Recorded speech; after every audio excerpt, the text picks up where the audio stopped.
ముగ్గురం కలిసి కూర్చొని ఆ శవం దగ్గర ప్రార్థన చేసినాం. చెవులు ఇట్లా నోరు పెట్టి ఏసు నామంలో లే ఎప్పుడైతే గట్టిగా అరిచినామో ఆమె కళ్ళు తెరవడం జరిగింది. మా ఇంట్లో ఒక ఆమె ఉంది.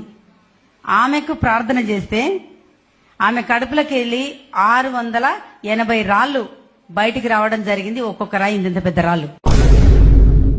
ఏసు నామములో నాకు గర్భసంచి వచ్చిన కాకని పలికిన దేవుడు నాకు గర్భసంచి ఇచ్చిండు.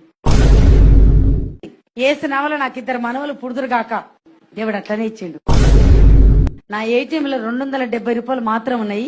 ప్రార్థన చేసి నాకు ఏటీఎం కార్డు పెడితే 1,64,444 రూపాయలు నా బ్యాంకులకు వచ్చినాయి. ఏసు నామములో పరలోక బంగారంలో నుంచి 1 తులం గొలుసు రోడ్డు మీద పడను గాక. 4 గంటలకు అడిగిన 7 గంటలకు ఉప్పల రింగ్ రోడ్డు కడ దొరికింది నాకు. దవకన గ్యాస్ అయిపోయింది అనుకున్నాం. పరిశుద్ధాత్ముడు పక్కకున్నాడుగా చెప్పొచ్చు కదా దీనకు.